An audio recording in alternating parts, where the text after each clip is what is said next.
Here I have two identical circuits. Same components, same power supply, same LED. They look identical. But can you see the difference? On the left, this is my current two-phase fade. Fade in and fade out work fine, but there is a limitation. The fully off and fully on states last only a fraction of a second. They are barely visible, and we have no control over how long they last. Now look at the right side. This is the upgraded version, a 4-phase fade. Here the LED clearly reaches full off and full on. And more importantly, we can precisely control how long each of these states lasts. That's exactly what we are building today. Here is the code I have right now. First, I define a custom type that represents the fade state machine. I use an enum to replace raw numbers with readable state names. Each value describes one phase of the brightness cycle, ramping up, holding at maximum, ramping down and holding at minimum. The type dev creates a new type called fade phase T. So I can declare a variable that stores the current fade phase. This makes the control logic clearer and easier to manage.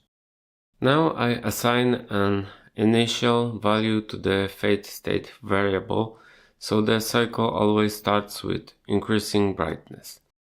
I set it to fade ramp up, to make the fade begin from the ramp up phase every time the device starts. We can remove this line because we won't need it anymore. Next, I added a few variables that will control the hold phase. This will store the duration of the hold at the maximum brightness and at minimum brightness, and a counter that tracks how long the current hold phase has been running. Now let's move to the fade function, because we have to modify it a little bit so I can control how long the LED stays fully on and fully off. To do that, I add two extra parameters, hold height and hold low, which define the duration of these two hold phases.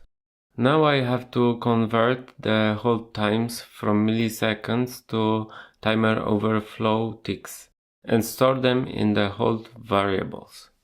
If the value is 0, I force it to 1 tick to avoid a 0 duration. Finally, I reset the hold counter so the timing starts from the beginning.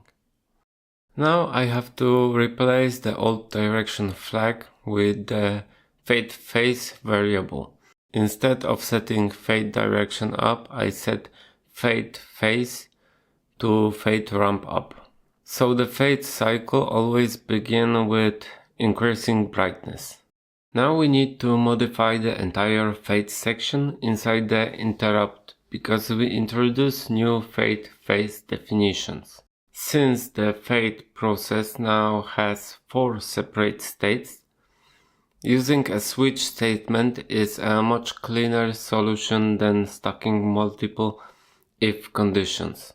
It makes each phase easier to handle and the overall logic much more readable. The header and the blink section stays exactly the same. We don't change anything here. Here I use a counter to control how often the brightness is updated. The counter increments on every overflow, and once it reaches the defined step interval, it resets and allows the next brightness change to happen. Here I handle the ramp up phase where the brightness is increasing. I check if the next step would reach or exceed the maximum value, and if so, I clamp it to the maximum. Update the output and switch to the hold high phase while resetting the hold counter. Otherwise, I simply increase the brightness by 1 step and update the output, then continue in the ramp up phase. Here I handle the hold at maximum brightness. I increment a counter on each step, and once it reaches the defined hold time, I reset the counter and switch to the ramp down phase. Here I handle the ramp down phase where the brightness is decreasing. I check if the next step would reach or go below the minimum value, and if so, I clamp it to the minimum. Update the output and switch to the hold low phase while resetting the hold counter. Otherwise, I decrease the brightness by one step and update the output, then continue in the ramp down phase.